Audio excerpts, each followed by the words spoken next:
नमस्ते। कैसे हैं आप सब लोग? बिल्कुल सक्सेस स्टोरी लेकर के आई हूँ। इनके जो पार्टनर हैं उनकी फ़ोर्सफुली शादी उनके फैमिली कहीं और करवा रहे थे, पर उन्होंने अपने इन पार्टनर के लिए स्टैंड लिया और इन्होंने स्टैंड लेना मैनिफेस्ट किया। ठीक है, मुझसे बहुत सारे लोग ये पूछते हैं कि क्या हम सामने वाले का स्टैंड लेना मैनिफेस्ट कर सकते हैं? यस, आप सामने वाले इंसान का स्टैंड लेना मैनिफेस्ट कर सकते हो। सामने वाला इंसान आपके लिए ज़रूर स्टैंड लेगा। आपको इस स्टोरी से आइडिया भी लगेगा। हालांकि इन्होंने ऊपर अपना नाम शेयर करने के लिए मना किया है। मेरा नाम शेयर नहीं करना, मेरे नाम के बिना मेरी सक्सेस स्टोरी आप ज़रूर अपने यूट्यूब चैनल पर शेयर कर सकते हो। चलो कोई बात नहीं। नमस्ते शांभवी दीदी। मेरे पार्टनर का रिश्ता उनकी फैमिली कहीं और पर ज़बरदस्ती पक्का कर रहे थे। उनकी फैमिली में 1 साल से हम दोनों रिलेशनशिप में हैं, इस बारे में पता था। हम दोनों 5 ईयर्स से एक दूसरे के साथ कमिटेड रिलेशनशिप में हैं। मेरे पार्टनर मुझसे बहुत ज़्यादा प्यार करते हैं और वो बहुत ज़्यादा लॉयल इंसान हैं। मैं भी अपने पार्टनर से बहुत ज़्यादा प्यार करती हूँ और मैं भी बहुत ज़्यादा लॉयल हूँ उनके लिए। हम दोनों का प्यार एकदम एक्सट्रीम पर है। हम दोनों एक दूसरे के बिना नहीं रह सकते, हम ऐसा फील करते हैं। लेकिन उनके फैमिली ने सीधा मना कर दिया था कि नहीं, कास्ट का प्रॉब्लम है, हमारे यहाँ पर इस कास्ट में शादी नहीं हो सकती। मेरी फैमिली ने भी बहुत ज़्यादा मना किया था, पर मैंने उन्हें कन्विंस कर लिया था। पर मेरे पार्टनर के पेरेंट्स गांव में रहते हैं, उन्होंने साफ मना कर दिया था कि ये नहीं हो सकता। और इसी सारी चीज़ों में ज़बरदस्ती वो किसी लड़की को पसंद करके आ गए और वहाँ पर जो देते हैं ना किसी लड़की को शादी को रोकने के लिए, वो वहाँ पर दे करके भी आ गए थे। और उसके बाद ये हुआ कि वहाँ पर उनका रिश्ता पक्का हो चुका है। रिश्ता जोड़ करके परिवार वाले आ गए। गांव में जैसे हमारे शहरों में एंगेजमेंट होती है, वैसे एंगेजमेंट नहीं होती है। ख़ास तौर पर मेरे पार्टनर के गांव में तो बिल्कुल भी वैसे एंगेजमेंट नहीं होती है। लड़का और लड़की ने एक दूसरे को नहीं भी देखा है तो शादियां पक्की करवा सकते हैं पेरेंट्स। इस तरीके का वहाँ पर चलता है। ऐसा ही उनके पेरेंट्स ने किया। बड़े बुज़ुर्ग जा करके लड़की वालों के फैमिली में जा करके कुछ गिफ्ट और कुछ जेवर और कुछ पैसे दे करके आ गए कि इन्हीं की बेटी से अब इनके बेटे की शादी होगी। इस तरीके से वो रिश्ता पक्का हो गया। मेरे पार्टनर ने पहले तो स्टैंड लेने से एकदम ही मना कर दिया, क्योंकि वो एकदम घबरा गए थे। उन्हें समझ ही नहीं आ रहा था कि वह क्या करें। और इस बात के ऊपर हम दोनों की बहस भी हो गई, जो कि 5 साल में शायद पहली ऐसी बहुत बड़ी बहस थी जब हम दोनों लड़े थे। और ऐसा वैसा नहीं लड़े थे, बहुत गंदा वाला लड़े थे। छोटी मोटी लड़ाइयाँ तो हर रिश्ते में होती हैं, वो हमारे भी होती हैं, लेकिन स्टैंड लेने के लिए लड़ना पड़ेगा ये मैंने कभी नहीं सोचा था। मैंने अपने पार्टनर को बोला तो उन्होंने कहा कि मेरी मम्मी जान से मर जाने की धमकी दे रही हैं और मेरे पापा ऐसे डिप्रेस हो गए हैं, अगर उनको कुछ हो गया तो मैं क्या करूँगा, मुझे कुछ नहीं समझ आ रहा। और इन्हीं सारी बातों के ऊपर हमारी बहस इतनी ज़्यादा बढ़ गई कि उसने बहुत बड़ी लड़ाई का रूप ले लिया। अब इसके बाद मेरे पास में सिर्फ यही एक तरीका बचा था कि मैं अब लॉ ऑफ अट्रैक्शन को फॉलो करके अपने पार्टनर का स्टैंड मैनिफेस्ट करूं। मैंने अपने पार्टनर को सीधा मना कर दिया और मैंने कहा आज के बाद मुझसे बात करने की ज़रूरत नहीं है, हमारी चीज़ें यहीं ख़त्म होती हैं। मैं इस प्यार के सहारे पूरी ज़िंदगी जी लूँगी। अगर मुझे भी आगे अपनी लाइफ में बढ़ने का मौका मिला तो मैं बढ़ जाऊँगी, लेकिन तुम्हारे पास कभी पलट करके नहीं आऊँगी। अब तुम अपना ख्याल रखो और अपने मम्मी पापा का भी बहुत सारा ख्याल रखना। ये बोल करके मैंने अपने पार्टनर से बिल्कुल ही बात करना बंद कर दिया, उन्हें हर जगह से ब्लॉक कर दिया और डिसाइड कर लिया मैं बिल्कुल बात नहीं करूँगी। मैंने अपने पार्टनर से 3 महीने तक लगातार बात नहीं की। ऐसा 5 साल में एक दिन भी नहीं हुआ था। हम कितना भी लड़ते थे पर हम आपस में हमेशा बात करते थे। लेकिन यहाँ पर बात आ गई थी सेल्फ रिस्पेक्ट की, बात आ गई थी मेरे पार्टनर के स्टैंड लेने की। तो मैं अब गिड़गिड़ा नहीं सकती थी। मैं बहुत सेल्फ रिस्पेक्ट वाली लड़की हूँ और ये चीज़ यहाँ पर भी मेरी आ ही गई थी। तब मैंने ये डिसाइड किया कि मैं अब पॉजिटिव अफर्म करूँगी।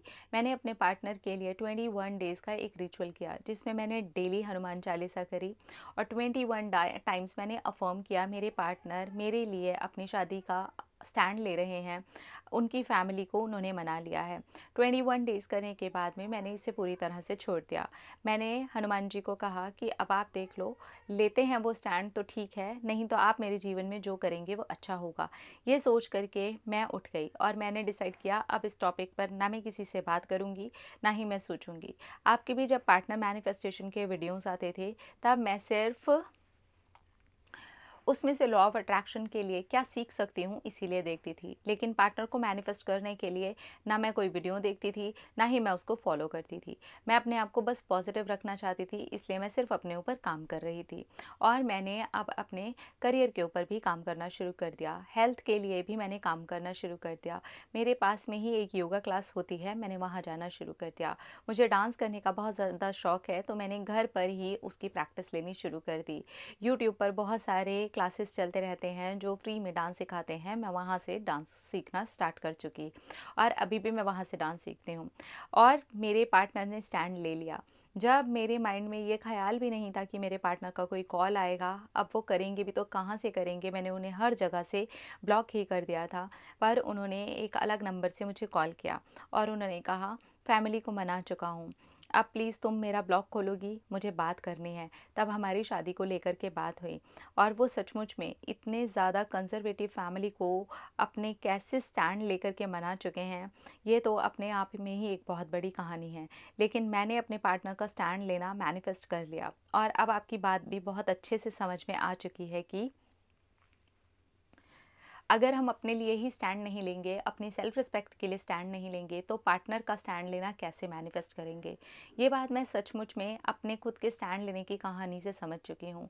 मैंने ऐसे ही स्टैंड लिया अपने लिए, अपने सेल्फ रिस्पेक्ट के लिए, अपने मान सम्मान के लिए। पार्टनर के प्यार के लिए मैंने बिल्कुल भी नहीं सोचा वो मुझसे दूर हो जाएगा, वो मुझसे अलग हो जाएगा, अगर मैंने इतने दिन उससे बात नहीं की तो क्या हो जाएगा, ये सब मैंने नहीं सोचा।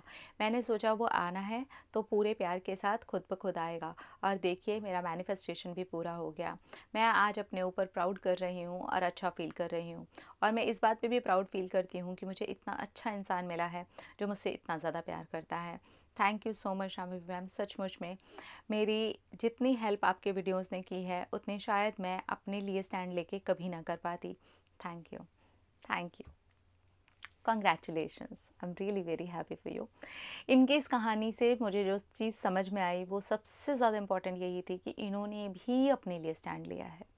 नॉर्मली क्या होता है कि पार्टनर से लड़ाई हो गई, फिर भी उससे बात किए जा रहे हैं, फिर भी एक टेम्परेरी रिलेशनशिप चल रहा है, सामने वाला बोल रहा है नहीं होगी शादी, फिर भी चला रहे हैं उसके साथ रिलेशनशिप। कमिटमेंट नहीं है, बंदा कमिटमेंट दे ही नहीं रहा, शादी करेंगे नहीं करेंगे कुछ पता नहीं है, पर उसको रिलेशनशिप के नाम पे चलाए जा रहे हैं, चलाए जा रहे हैं, चलाए जा रहे हैं। लेकिन यहाँ पर इन्होंने अपनी सेल्फ रिस्पेक्ट पहले रखी कि नहीं, आप स्टैंड ले सकते हैं तो ठीक है, नहीं ले सकते हैं तो जाइए, बात भी नहीं करनी। 3 महीने उस लड़की ने 5 साल के रिलेशनशिप में, जहाँ एक दिन भी इन दोनों की बातचीत नहीं बंद हुई थी, 3 महीने तक बात ही नहीं की, ब्लॉक कर दिया हर जगह से। और पीछे से मैनिफेस्ट किया, पीछे से अपनी एनर्जी को ऊपर उठाया, पीछे से अपने ऊपर काम किया, पार्टनर पार्टनर पार्टनर करना बिल्कुल बंद कर दिया। और देखिए आपके सामने रिजल्ट है। जो परिवार बिल्कुल नहीं मान रहा था, जहाँ पर गांव, आप समझ रहे हैं कि ऐसी मतलब गांव ऐसे भी हैं जहाँ पर आराम से लव मैरिजेस होती हैं। अब इनके गांव में भी तो इनकी लव मैरिज ही करवा रहे हैं ना पेरेंट्स। इतनी कंजर्वेटिव फैमिली, वहाँ पर भी मैनिफेस्ट हुआ। स्टैंड लेना तभी आप कर पाएंगे मैनिफेस्ट जहाँ पर आप खुद स्टैंड ले सकते हैं अपने लिए, अपनी सेल्फ रिस्पेक्ट के लिए। अदरवाइज अगर आप बिना कमिटमेंट के रिश्ते में चले जा रहे हैं तो कॉन्शियसली आपके माइंड को आप प्रोग्राम कर रहे हैं सबकॉन्शियसली कि यहाँ कोई कमिटमेंट नहीं है, कभी भी कुछ भी हो सकता है। तो वो जो एक छोटा सा डर होता है वो सामने उभर के आता है आपके मैनिफेस्टेशन के रूप में। इसलिए मैं हमेशा बोलती हूँ जहाँ कमिटमेंट नहीं है वहाँ रिलेशनशिप में मत रहिए, वहाँ आप अच्छी दोस्ती उनके साथ निभा सकते हैं। जहाँ कमिटमेंट है वहाँ फैमिलीज़ को इन्वॉल्व कीजिए और देखिए कि सामने वाला आपके लिए कैसे स्टैंड ले रहा है, तब जा कर के आगे बढ़िए। ठीक है, अपना रखिए ख्याल, अपने आप से कीजिए ढेर सारा प्यार ताकि अट्रैक्ट करें ढेर सारा प्यार। अलग टाटा।